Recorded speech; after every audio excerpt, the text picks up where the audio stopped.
Thegia waki hakinene kugumira itura ria Bondo mihango ya kuhurukia mutongoria wa kahinda kanene wa uregani Raila Odinga riu irigia ya igoro. Atongoria kuma gitaro giki ni maikitie ihoya kuri muingi guthingata thayo na gitio guku makihariria kunyita ugeni makiri na makiri ma muingi. Mubunge wa Lego Usoga Samuel Atandi akinyita baru mierio ino oho ni acokirie President William Ruto gatho ni gutigirira Raila Odinga ni athikota mutongoria jaba. Locally here, the local committee, which is chaired by the county secretary, has made a lot of progress in terms of preparations to host the thousands of visitors and mourners who are coming to join us tomorrow, starting tomorrow until Sunday. There are also issues to do with security of the multitude of people who are going to come here. Those are issues that are being looked at, but also how our guests are going to be fed, to be entertained. So these are the things that this committee is looking at.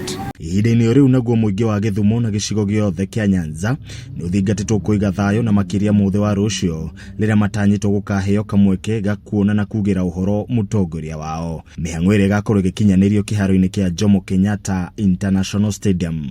We have had security meetings since this happened. In fact, we were here on Wednesday, the day before yesterday, and we have put all the plans in place to ensure that we have a peaceful burial. Mwandiki mukaru ministry ni NIAUGITE Raymond Omolo na governor wa Kisumu Professor Anyang' Nyong'o makiuria ikari mwena uyu magathingata thayo hindi ya kwirorera mwiri wa Raila Odinga. For purposes of just trying to look at our readiness to host the body of the Prime Minister tomorrow morning for public viewing, which will be happening in this stadium. We expect the body to arrive by 8 a.m. in the morning, and therefore we expect members of the public at the very least to be in or to start streaming in by 7 a.m. in the morning.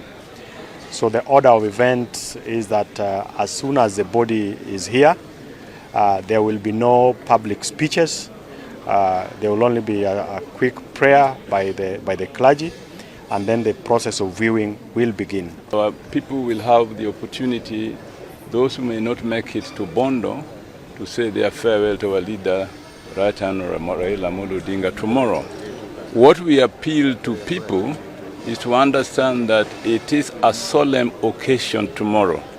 It is a mourning, not a merrymaking or a feast. So we request the people to come here early. There will be marshals showing people how to line so that everybody gets an opportunity to see the Prime Minister and then leave. There will be no other meeting here. There will be just the opportunity for the prayers and people to view the body of our great leader and then go home and give chance to the others to do so. It's a very simple process. Atongoria makiuga mwiri wa Raila Odinga ugakinya thaa 2:30 na gutwarwo kiharo-ini kiu kuria aikari a Kisumu magakorwo na kanya ga kumuona nginyagia thaa 9 cia hwaini. Handu-ini ha Kameme TV, njitagwo Edwin Mbugwa.